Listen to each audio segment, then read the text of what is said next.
Yellowstone was not only the nation's first national park in the United States, it was the world's first park, and it really set a precedence not only in the United States but around the world, because today there are over 100 countries that have national parks, and that started here in 1862. And when people come to Yellowstone, they're always like, what should I do? You know, what can I do with one day or 24 hours or 2 days, you know?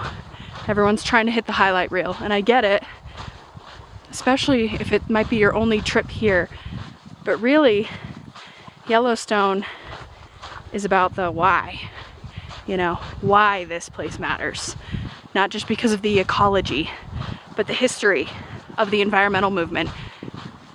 And it goes beyond that, but this is where national parks started.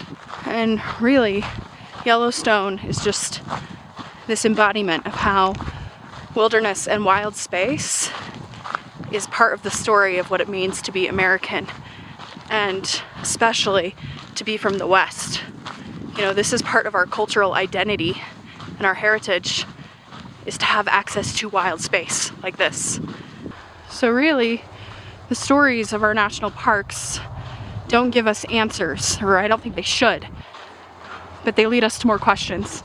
You know, who we've been, who we want to be, who we are, who we're showing up as in the year of our Lord 2025, and what do we want for our future?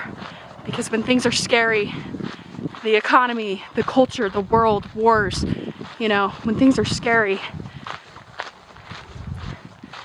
it's hard not to be short-sighted, because all that matters is putting food on the table and making sure that we're okay and our friends or our families are okay.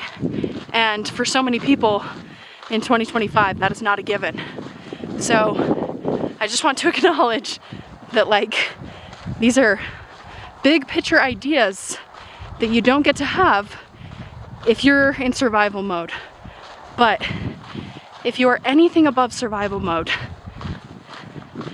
these places give us the opportunity to ask the questions. Because these are fluid landscapes, and because climate and culture and people and movement, it's all fluid, you know? It's always ebbing and flowing. It's never static.